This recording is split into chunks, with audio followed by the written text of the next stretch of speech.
a medical mystery for you. A woman in her 30s presents to the emergency room with a fever, chills, a cough, and some difficulty breathing. Over the last few days, she's also noticed that her gums have turned black. At first, the doctors thought maybe it was COVID, but that didn't make sense because she had no loss of taste or smell. And a chest x-ray showed that it wasn't pneumonia either. As it turns out, this case was actually pretty simple.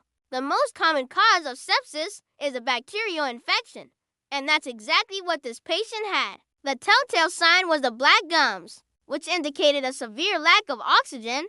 This is why it is important to seek medical attention right away if you notice any unusual changes in your body. In this case, the patient made a full recovery after being treated with antibiotics. But it's worth noting that sepsis can be difficult to diagnose because it can mimic other conditions. That's why it's so important to see a doctor if you're not feeling well. They can help you figure out what's really going on and get you on the path to recovery. This is what happens when you have sepsis. The most common cause of sepsis is a bacterial infection in the lungs from pneumonia or an infected lung.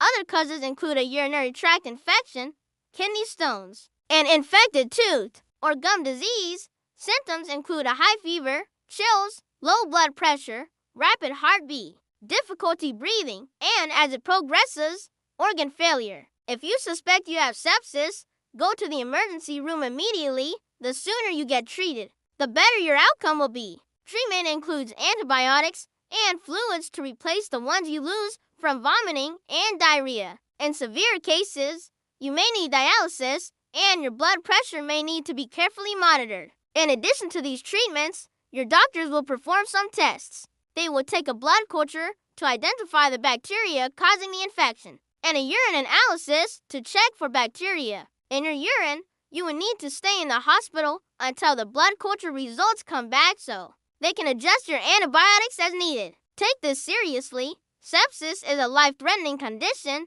that requires urgent medical attention.